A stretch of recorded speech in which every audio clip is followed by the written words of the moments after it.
કુદરતની અંદર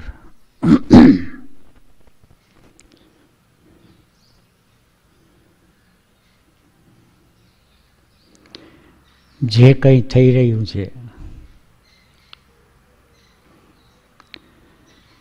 સર્જન, પાલન અને સંહાર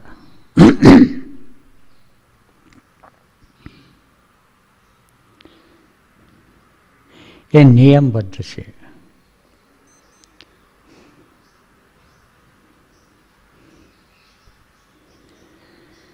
Two fundamental laws, law of 3, law of 7. પણ આ તો સાંખ્ય દર્શન થયું, ગણિતનો હિસાબ થયો.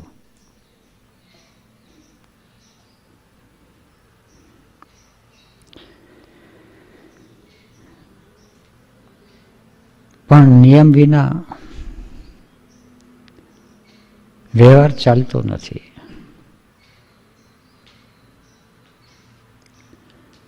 સંસારની અંદર જેને વ્યવહાર કહીએ છીએ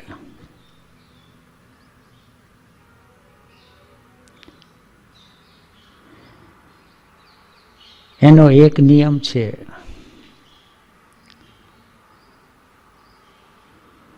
પેમેન્ટ, ચૂકવણું કરવું. શાકભાજી લેવા ગયા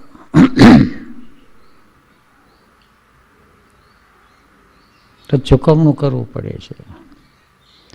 કોલસો લેવા ગયા તો એ પ્રમાણે કિંમત ચૂકવવી પડે. હીરો લેવા ગયા તો એ પ્રમાણે કિંમત ચૂકવવી પડે.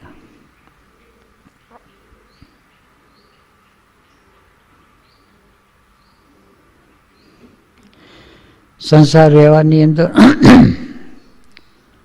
નાનું છોકરું છે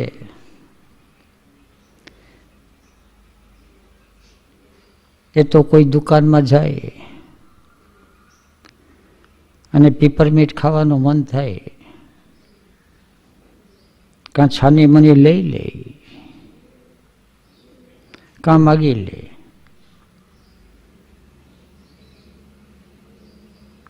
નાનું બાળક છે, હજી એને જવાબદારીનું ભાન નથી, અને જવાબદારીનું ભાન નથી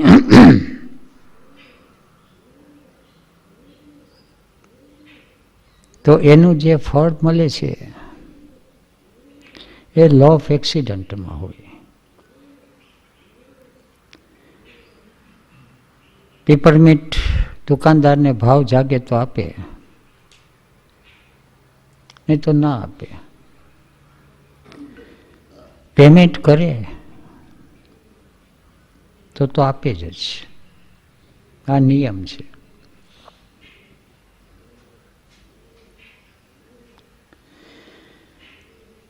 પણ વ્યવહારના જગતની અંદર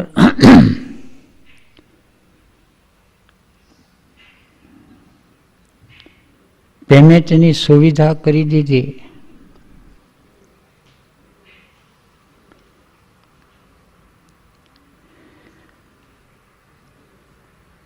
પૈસાની અંદર અર્થ, એને અર્થ કહે.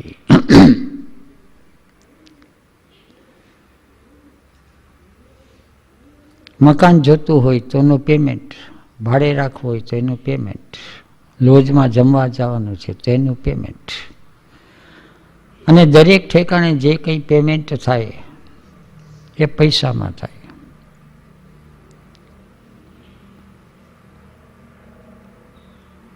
એટલે સંસારી જીવ છે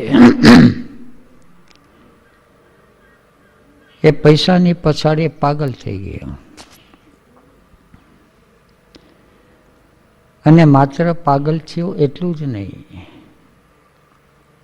એ મોહગ્રસ્ત થઈ ગયો, મૂઢ થઈ ગયો, ચિત્તવૃત્તિ મૂઢ થઈ ગઈ.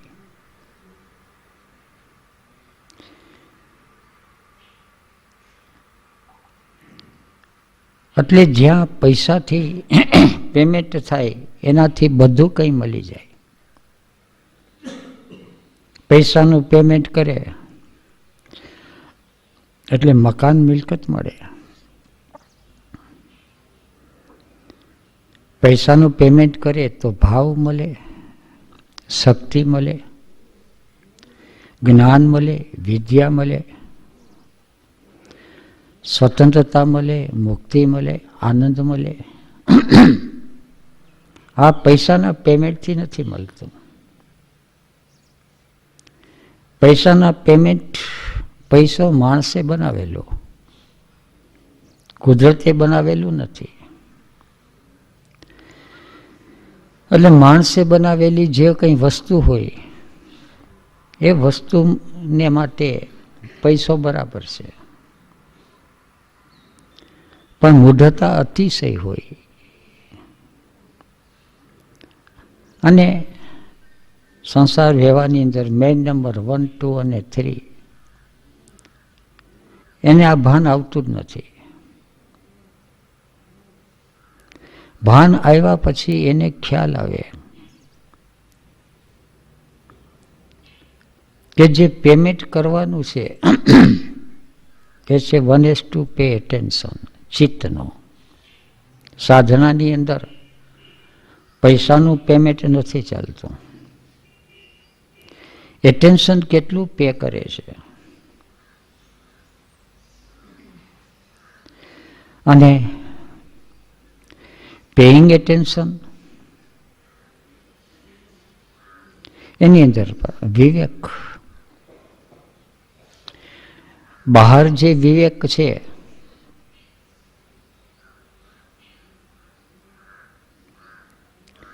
કે બે ચાર ઠેકાણે એ ભાવ પૂછી લે, કોઈ છેતરતો તો નથી. તે બકાલું છે, 10 રૂપિયા મળે છે, 25 રૂપિયા મળે છે, બરાબર ચોકસાઈ રાખી અને પેમેન્ટ કરે.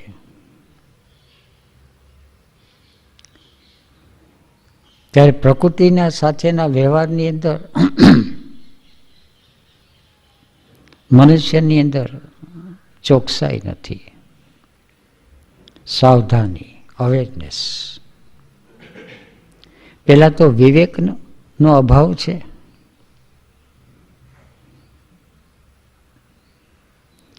અને પછી ચોકસાઈનો અભાવ છે.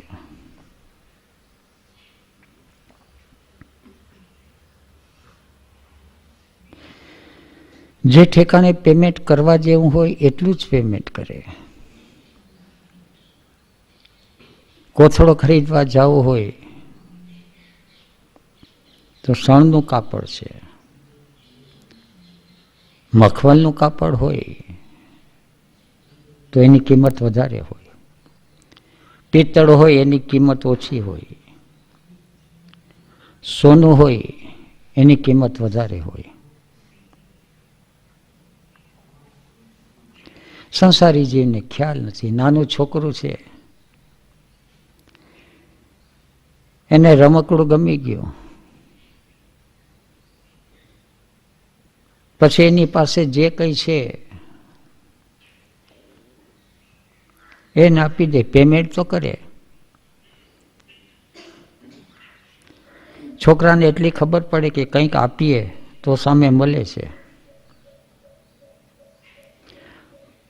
પણ એ પેમેન્ટ વિવેક વિનાનું પેમેન્ટ.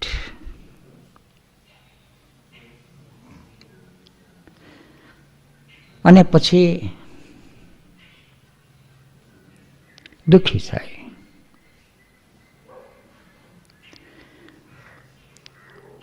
અમુક ઠેકાણે દુઃખી થાય છે, અમુક ઠેકાણે સુખી થાય છે, અમુક ઠેકાણે સુખનો અભાવ છે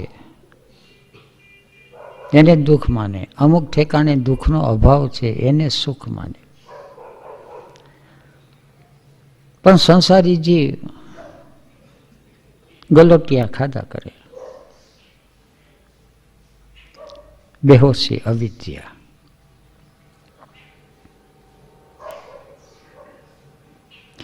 જે લોકો જાગ્યા છે એની શરૂઆત કરે પેમેન્ટથી,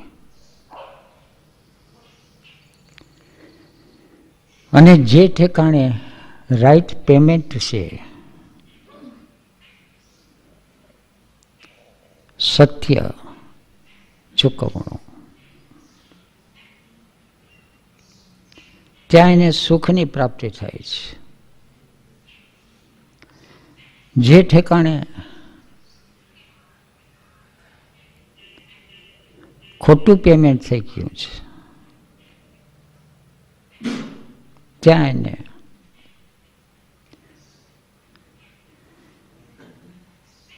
ભ્રામક સુખની પ્રાપ્તિ થાય, વાસ્તવિક સુખ નહીં. સુખ જેવું દેખાય પણ પછી એને દુઃખ મળે છે. એટેન્શન ક્યાં પે કરવું,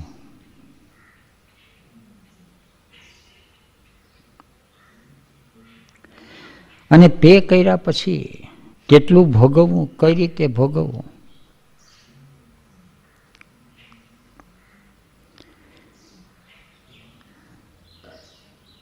એ બધું શીખવું પડે છે.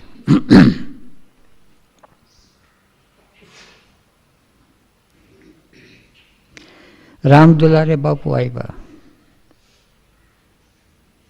આશ્રમની શરૂઆત થઈ.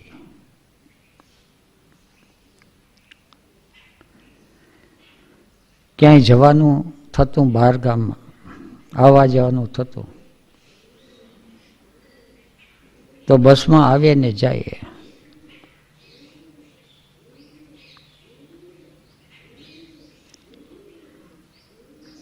એકવાર બાપુએ વાત કરી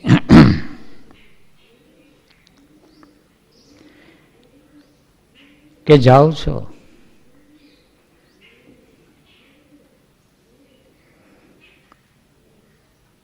સામેથી કંઈ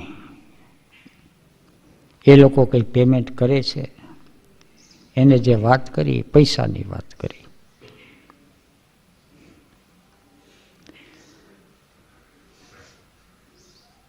મેં કહ્યું બસમાં આવવા જતા જેટલી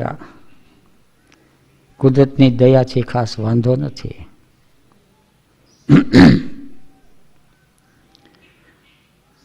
અને એ લોકોને ભાવ જાગે તો બસની ટિકિટ કે બસનું ભાડું ક્યારેક આપે, ક્યારેક ના આપે. બધાની સામાન્ય સ્થિતિ હોય.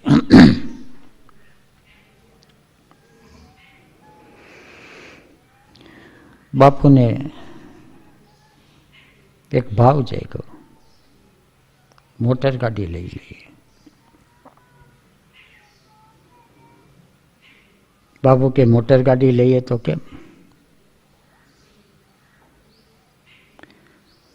અંદર એક કામના ખરી, ગાડી આવે તો જલસાથી ગમે ત્યારે નીકળવું હોય તો નીકળી જવાય, અને ગાડીમાં આવીએ જઈએ તો થોડોક વટ પણ પડે. એમને બસની અંદર થેલા લઈ લઈને નીકળવું, થોડું અહંકારની ચોટ લાગે.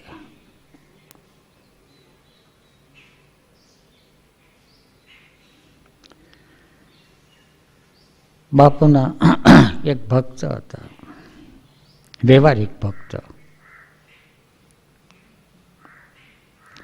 દિલ્હીવાળા હતા.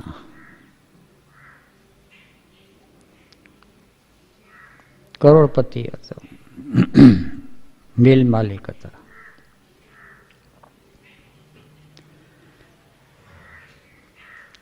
ઘણા વર્ષો થયા બાપુને કહેતા, બાપુ તમે એક ગાડી લઈ લ્યો, બધો ખર્ચો અમે આપશું. હવે તમે પરિવ્રાજક અને બસમાં ને મુસાફરી કરો એ ઠીક નથી લાગતું.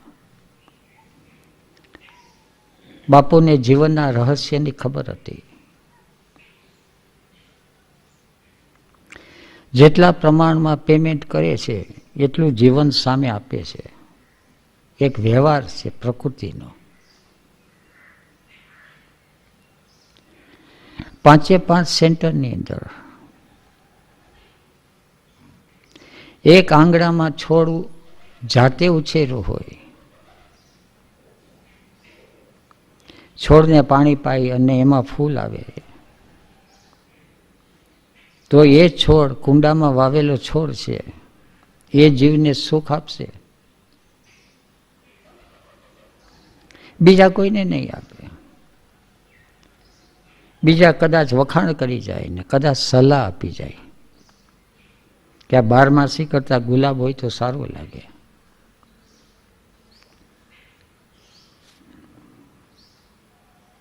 એની પેમેન્ટ તો આપ્યું, એટેન્શન તો આપ્યું, પણ આ એટેન્શન છે એ રોંગ પેમેન્ટ કર્યો.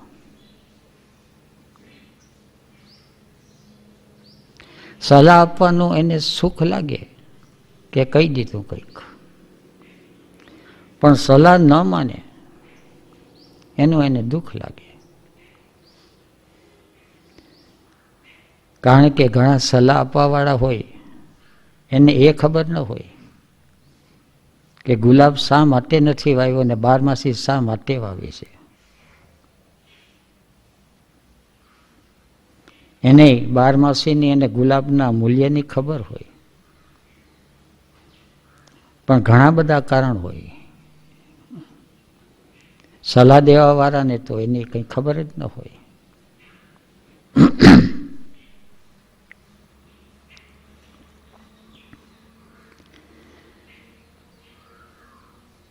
દિલ્હીના વેપારીએ ગાડી મોકલી દીધી. કઈ ગાડી લેવી? એમ્બેસેડર મગાવી.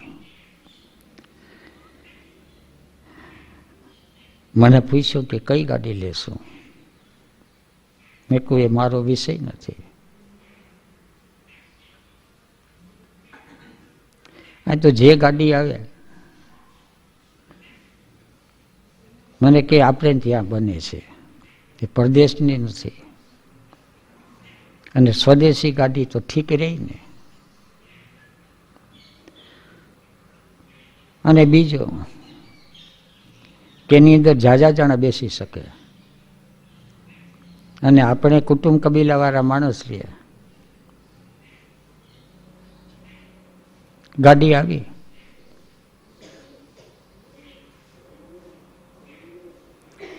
બાપુએ ગોર મહારાજને બોલાવ્યા, અમને બધા તૈયાર કર્યા, ગાડીની પૂજા કરી. ભોગતા ભાવ ખરો, ભોગવવાની છે ગાડી, પણ પૂજ્ય ભાવ સાથે. સંસારી જીવને અધિકાર ભાવથી ભોગવે છે. બંગલાનો માલિક હોય, ખેતરનો માલિક હોય, કપડા લતાનો માલિક હોય, ખાવા પીવાનું ગમે તે,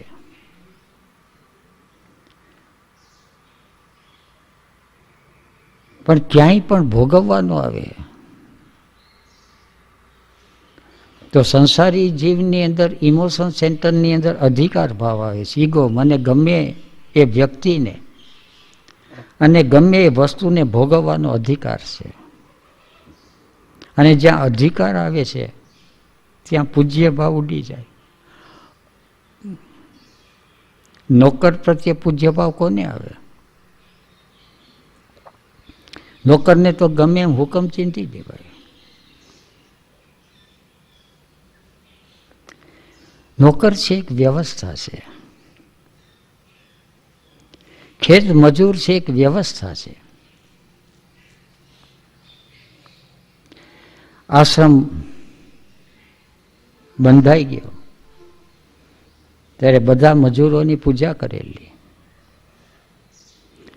એક વ્યવહાર છે પૈસાને લેતી દેતીનો, એની જરૂરિયાત છે એને પૈસાની આપણી પાસે છે, પણ એ તો એક સાદો વ્યવહાર થઈ ગયો.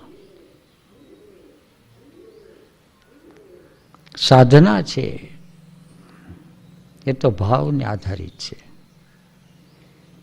નોકર પ્રત્યે કેવો ભાવ છે?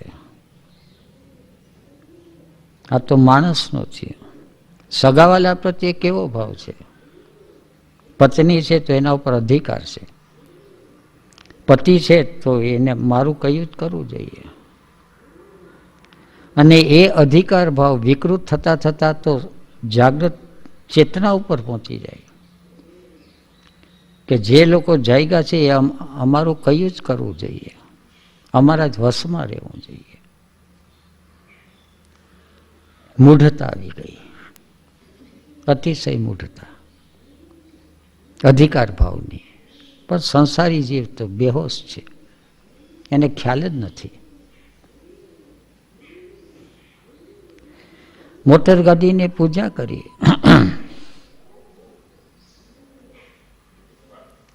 કે ચાલો બધા ફરવા જાય. નવે નવી ગાડી આશ્રમ આવી, ઉમંગ ઉત્સાહ હોય. બાપોએ ડ્રાઇવિંગ,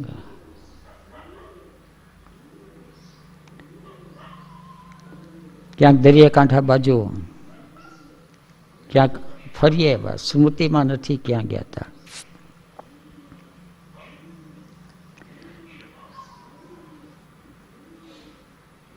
તે વખતે ડામર રોડ નહોતા, ધૂળિયા રસ્તા હતા. 2-5 કિલોમીટર કે વધારે હશે, ફરીને પાછા આવ્યા. બધા ઉતરી ગયા, સાથે હું ઉતરી ગયો. બાપુ ત્યાં બેઠા હતા ડ્રાઈવરની સીટ ઉપર. બાપુ ઉતરા,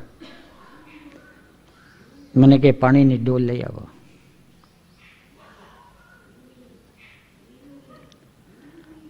મને કે ગાડીનો ઉપયોગ તો કર્યો, આપણે હવે એને સાફ કરવી જોઈએ ને. બાપુ ડોલમાં મસોતું લઈએ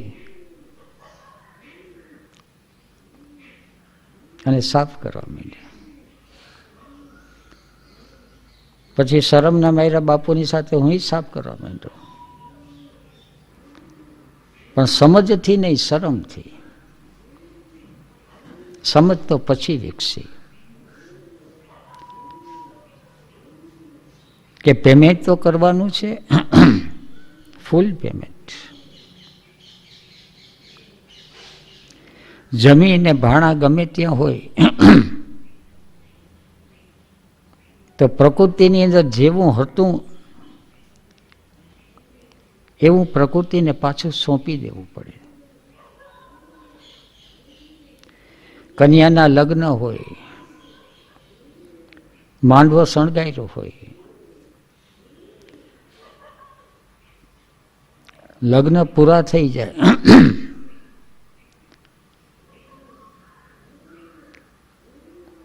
એટલે જ્યાંથી જે સામગ્રી આવી એ બધાને વ્યવહારમાં સોંપી દે. પણ પછી કાગળિયા ને એઠવાડ ને એ બધું પડ્યું હોય, એ સંસારી જીવને ખ્યાલ ઓછો આવે.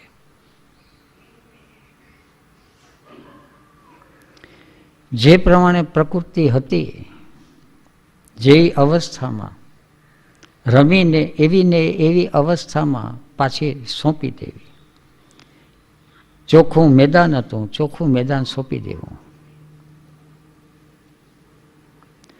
ગિરનારની યાત્રા કરવા જાય,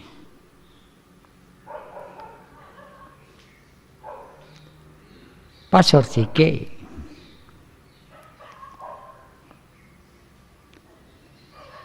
કે યાત્રા જે લોકો કરી લીધી, પછી એઠવાડ, મળમૂત્ર, પ્લાસ્ટિક, એ બધું કોનું? તો સરકાર કરી. એક વ્યવહાર છે, મૂલી મજૂરો કરે. પ્રકૃતિની અંદર આવો વ્યવહાર નથી.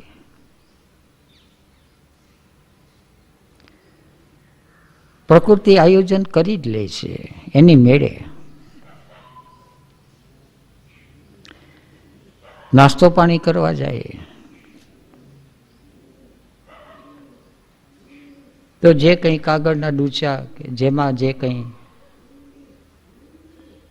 વાપરવું હોય બધું વ્યવસ્થિત કરી અને જેવી જગા છે એવી જગા સોંપી અને પછી નીકળી જાય.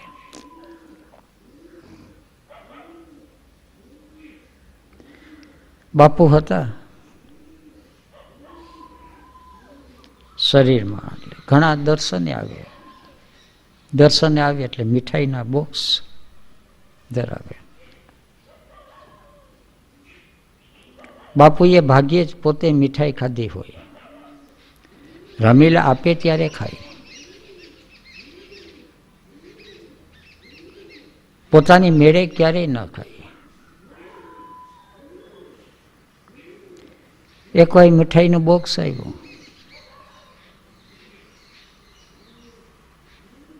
કાજુ કતરી હતી. ખેડૂત માણસોએ વધુમાં વધુ પેડા જોયા હોય.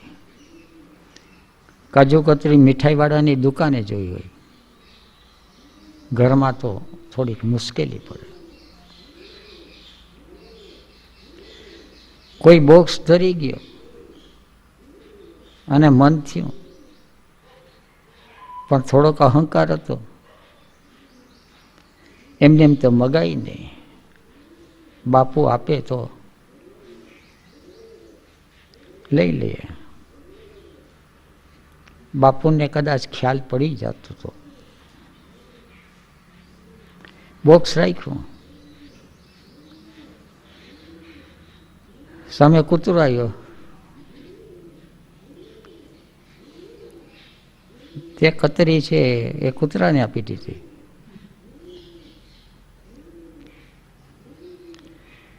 બીજો કાગડો અને પંખી થોડાક હતા, તે થોડીક એને વેરી દીધી અને બોક્સને સાચવીને મૂકી દીધું.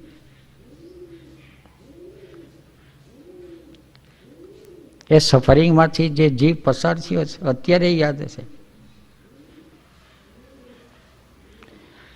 અંદર જીવ દલીલ કરે કે આવી મોંઘી વસ્તુ એક તો માંડ મળે ને કાગડા કૂતરાને ખવડાવી દેવી.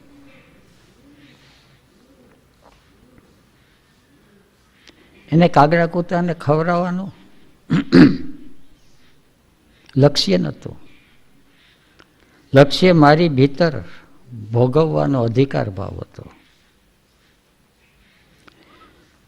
ઈશાવાસ્યમ ઇદમ સર્વમ યત કિંચિત જગત્યામ જગત તેન ત્યક્તેન ભુંજિતા.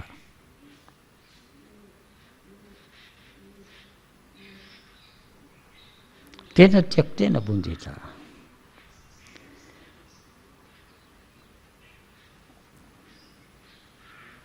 પછી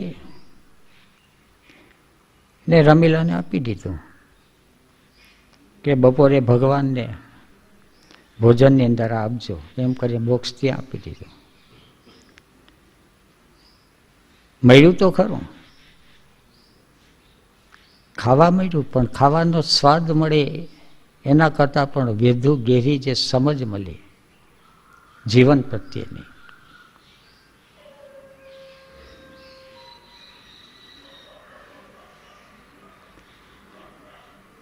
એકવાર બાપુ આવેલા.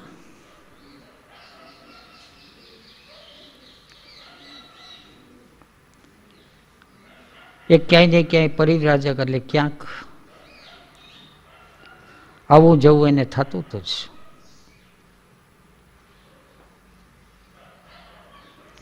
થોડાક પૈસા હતા, મૂકી ગયા હતા. રૂપિયાના એ વખતે ચાલતું હતું. 50 રૂપિયાની અંદર કંઈક રકમ હતી.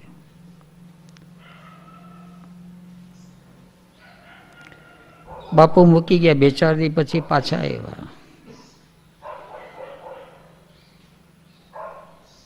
મને કીધું હતું કે પૈસા ઠીક લાગે ત્યાં વાપરી લેજો. પણ એક સંસ્કાર હતા દરેકમાં, લગભગ જૂના સંસ્કાર હોય કે બાવા સાધુનું કોઈ રકમ છે એ ન વાપરવી. 2-4 દી અઠવાડિયા પછી પાછા આવ્યા. મને કે પૈસા વપરાઈ ગયા કે?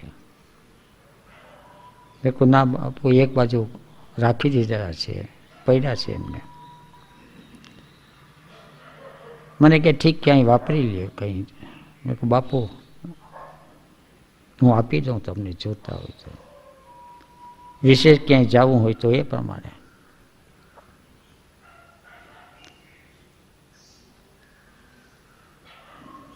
મને એમ હતું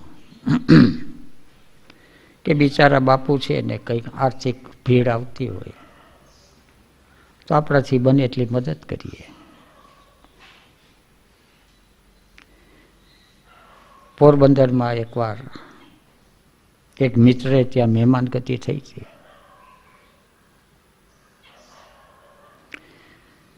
બધાએ સત્સંગ કર્યો સારો એવો.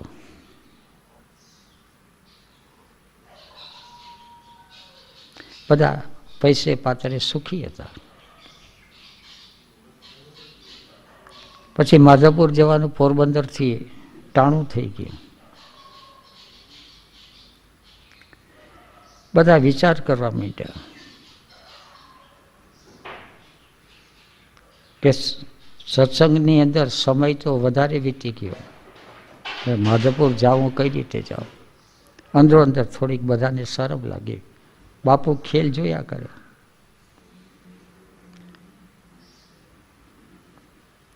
અને બાપુની સાથે મારે જોયા કરવાનું. લોકોએ માધવપુરની ટેક્સી 100 રૂપિયાની થાય. 100 રૂપિયા કોણ આપે?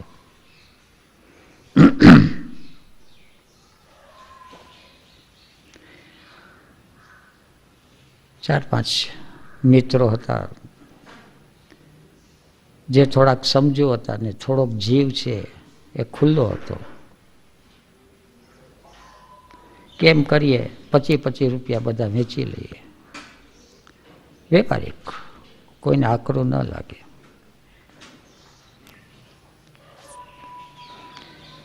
ત્યાં જરા બીજા વિશેષ વ્યવહારિક હતા.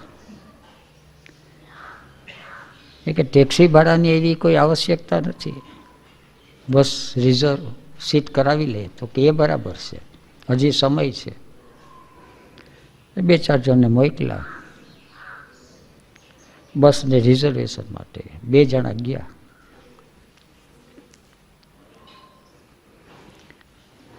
થોડા બધા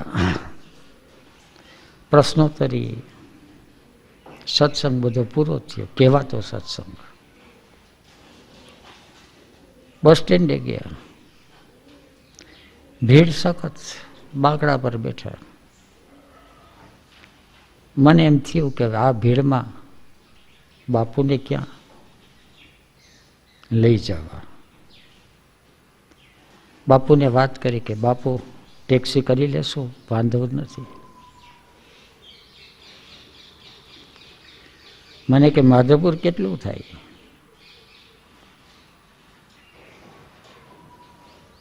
એ 36 માઇલ. એ વખતે માઇલ હતા. મને કે શું ભાડું છે?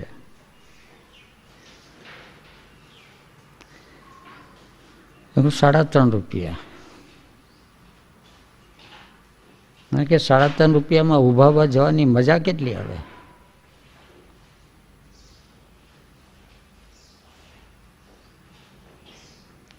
તો મેં કહ્યું ચાલો બાપુ.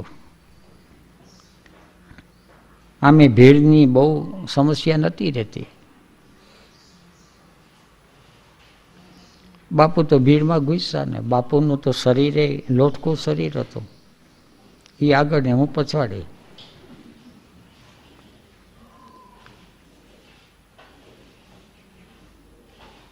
અને બાપુનો શરીરનો પ્રતાપ, સાધુત્વનો પ્રતાપ એટલે માણસો જગા કરી દે.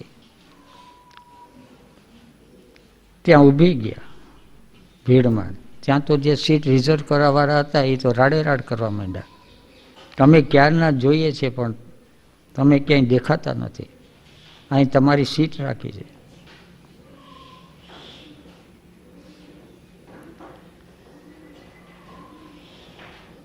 બેસીને પાછા માધવપુર આવ્યા.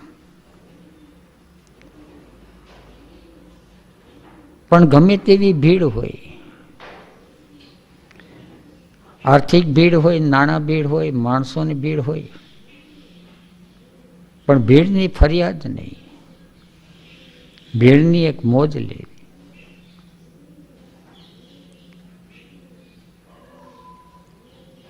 તો ભીડની એક મોજ લેવાના. ભીડની અંદર એ ચિત્તનું પેમેન્ટ કરવું પડે છે. સંસારી માણસો પણ એ ખોટું પેમેન્ટ કરે છે. અને એ પેમેન્ટમાંથી એને જન્મે છે ફરિયાદ જન્મે છે. કોમ્પ્લિમેન્ટ નહીં, કમ્પ્લેન. આટલી ભીડની અંદર બેસવાની જગા મળી અને ટાણાસર માધવપુર પહોંચી જવાનું, એને બદલે માંડ છે કે ભીડમાં આવ્યાને સરકારને, સમાજને, બધાને ગાળું દેતા આવી. પેલા ફરિયાદના ભાવ રહેતા હતા. ધીરે ધીરે ધીરે ધીરે એક એક પરિસ્થિતિની અંદર એક અનુગ્રહનો ભાવ જાગ્યો.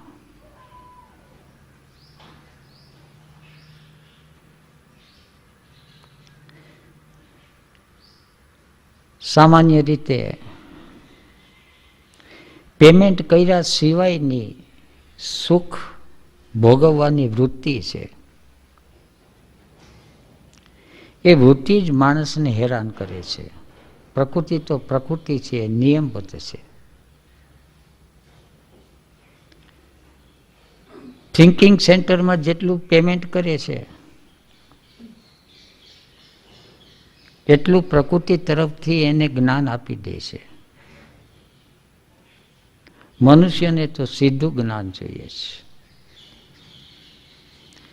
ઇમોશન સેન્ટરની અંદર ભાવ પ્રદેશમાં જેટલું પેમેન્ટ કરે છે એટલો એને ભાવ મળે છે. ભાવ દેવો નથી, ભાવ જોઈએ જ છે, પેમેન્ટ નથી કરવું. એટલે ભાવ મળતો નથી.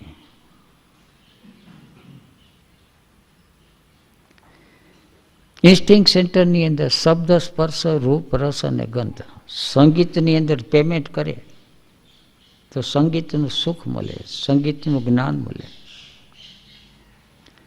રિયાઝ કરવી નથી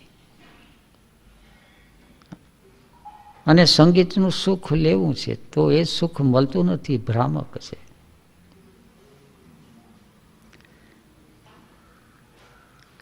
પેમેન્ટ ક્યાં ને કેટલું કરવું અને કેટલું મૂલ્ય છે. ઇન્દ્રિયના વિષયોની અંદર પેમેન્ટ કરે છે તો ઇન્દ્રિયના વિષયનું સુખ મળે, પણ ઇન્દ્રિયના વિષયના સુખ કરતા દિલનું સુખ છે એ વધારે ગહેરું છે, પ્રેમનું, ભાવનું. એના કરતાં વધારે સુખ મળે છે દર્શનનું, જ્ઞાનનું. પણ ત્યાં તો પેમેન્ટ છે મનુષ્યને બહુ ઓછું સમજાય. એ જ્ઞાનને સમજે છે વાંચન, પુસ્તકોના પુસ્તકો વાંચે, જ્ઞાન મળે છે એમાંથી. પણ જ્ઞાનેન્દ્રિય મારફત જે જ્ઞાન મળે છે અને શબ્દ મારફત જે જ્ઞાન મળે છે, શબ્દ મારફતે જ્ઞાન મળે છે એ મિથ્યા જ્ઞાન છે. જ્ઞાનનો આભાસ ઊભો કરે.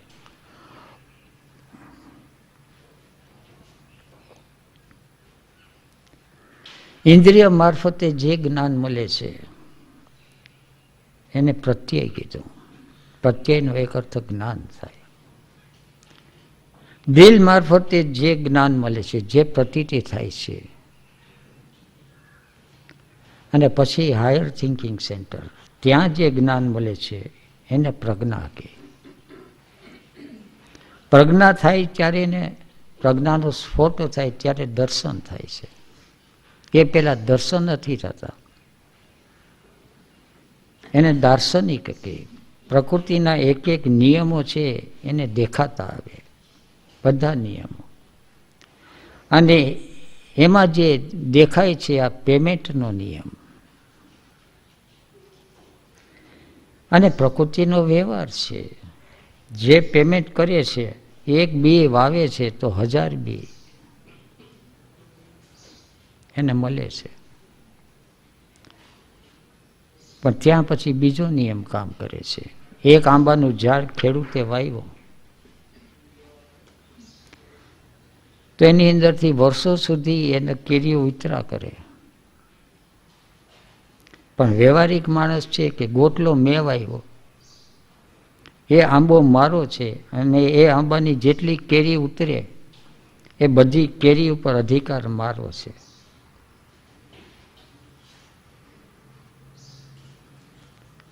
ગીતામાં આને કામ્ય કર્મ કે પર્સનલ, કાયદેસર એનો છે, પણ કાયદેસર ગવર્મેન્ટના નિયમ પ્રમાણે, પ્રકૃતિના નિયમ પ્રમાણે એનો નથી. જે લોકો થોડાક જાયગા છે, ઇન્ફ્લુઅન્સ બી નીચે આવે છે, એ પોતે કેરી ખાય અને બીજી બધી કેરી વધે એ બીજાને ખવડાવે. પોતે ખાય અને બીજાને ખવડાવે, એને દાન કહે.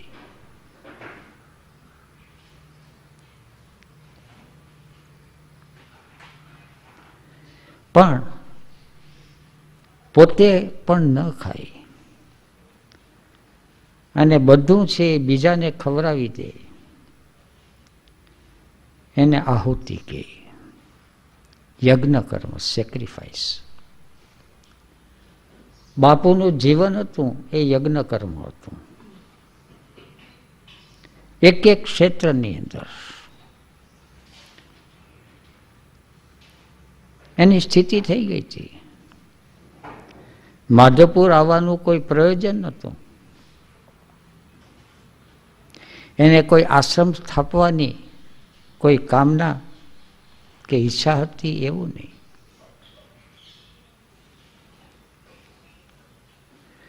ઓશો સેન્ટર આપે કે આશ્રમનું કે ઈશારો કરે તો એની પછાડી ઓશોને કશું કંઈ નહોતું. આપણને માટે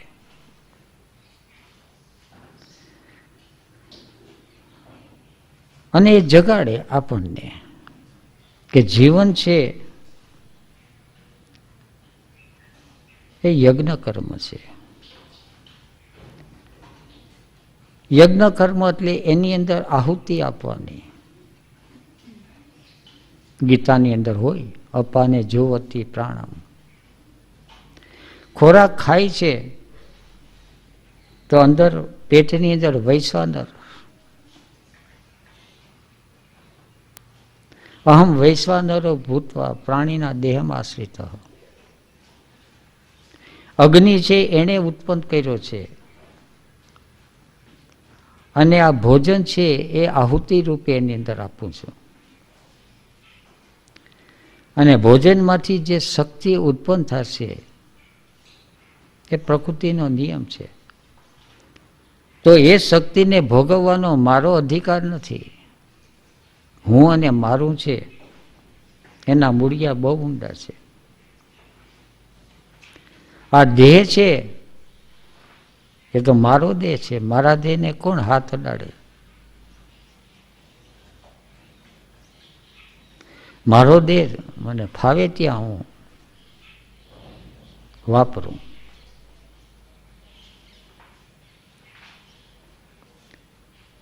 કામ્ય કર્મ, જ્યાં કામના જાગે, જ્યાં ભોગની લાલસા જાગે ત્યાં દેહને જવા દે,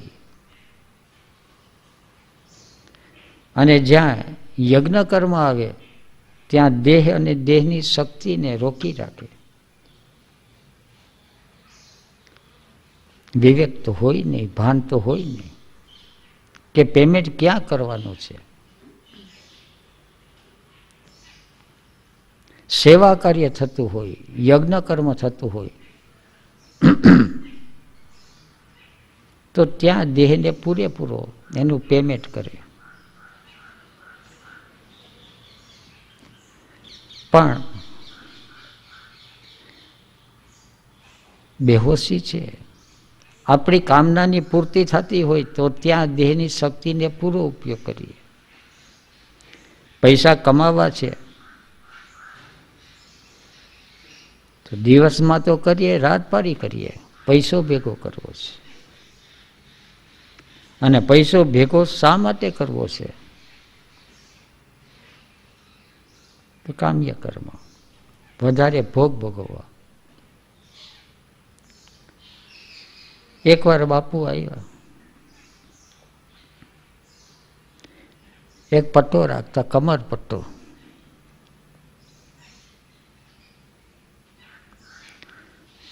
સાંજકના કે રાતના આવ્યા, મને કે બારણા બંધ કરી દો. મેં બારણા બંધ કર્યા. કમર પટ્ટો ખોલ્યો તો 100 રૂપિયાની થપ્પીની થપ્પીઓ અંદર હતી. થપ્પી બધી રાખી.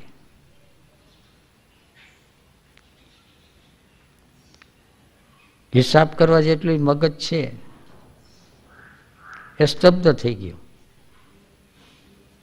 એમ હતું કે બાપુને બિચારાને ક્યાંથી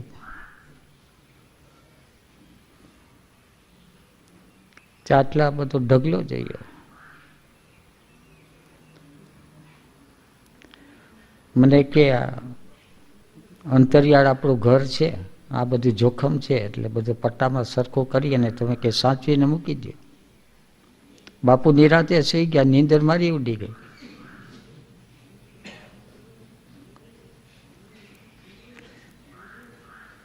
જ્યાં રાખ્યા હતા પડખે ખાટલો રાખીને સુઈ ગયા. નીંદર તો ન આવે, વિચારે ચડી ગયો છે.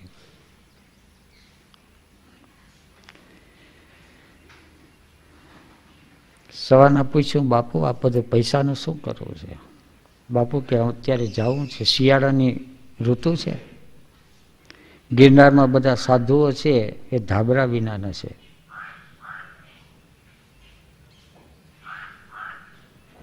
એટલે ધાબરા લેવાના છે જુનાગઢથી. એટલે કમરપટ્ટો બાંધીને બીજે દિવસે ઉપડી ગયા. પછી શું કર્યું ખબર નથી. ધાબા દેવા માટે જ હતા. પૈસાની તો સમસ્યા નથી. પછી બાપુને કેવું બંધ કરી દીધું કે બાપુ જ્યારે જોઈએ ત્યારે પૈસો ક્યાંય જવું કારો હોય. પછી બાપુ સામે કહેતા કે તમારે ક્યાંય મુશ્કેલી હોય તો કહેજો પૈસાની, કે આપણને વાંધો નહીં આવે. પણ ક્યારેય જાહેરમાં કીધું નહોતું.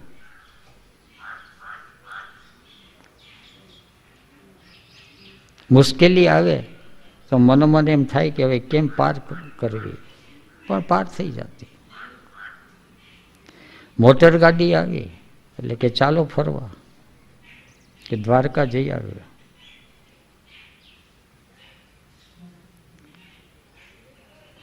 દ્વારકા જવાનું થાય, મોટર ગાડીની અંદર જેને જેને આવવું હોય એ બધાને સાથે લઈ જાય. એકવાર ગાડીની અંદર 19 પેસેન્જર હતા ને ભેગું પોપટનું પાંજરું. એ પોપટના પાંજરાની કહાની કઈ વિચિત્ર છે.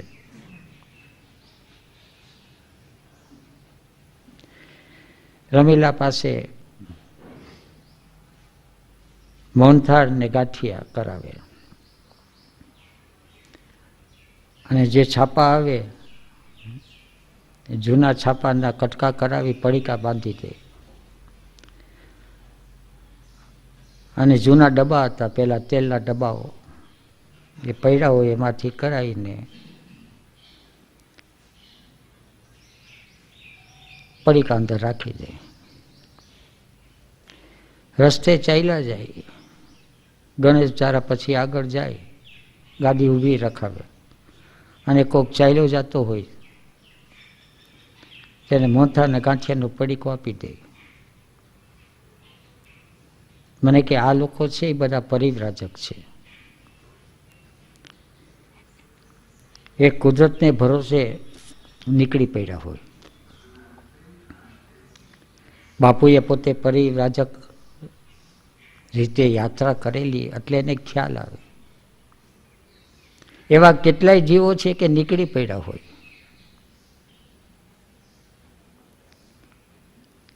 તો ગ્રસ્થાશ્રમી છે એની જવાબદારી છે આવા લોકો પ્રત્યે ખ્યાલ રાખવો.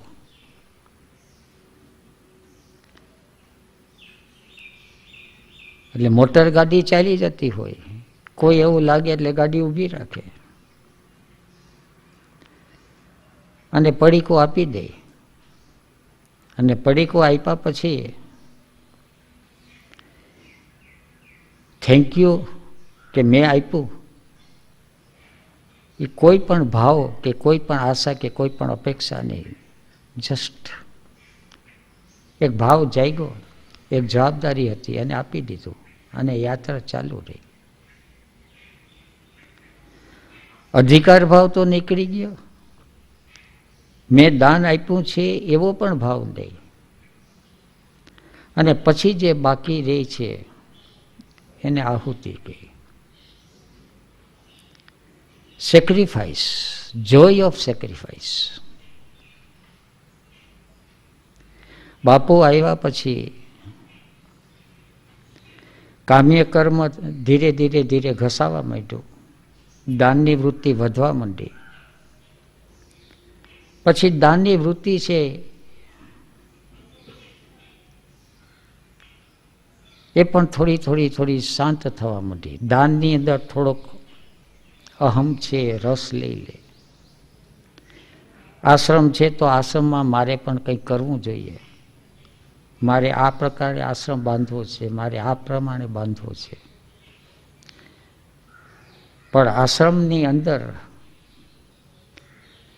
જે દાન વૃત્તિ હતી, દેવાની વૃત્તિ હતી, બધી રીતે તન મન અને ધન,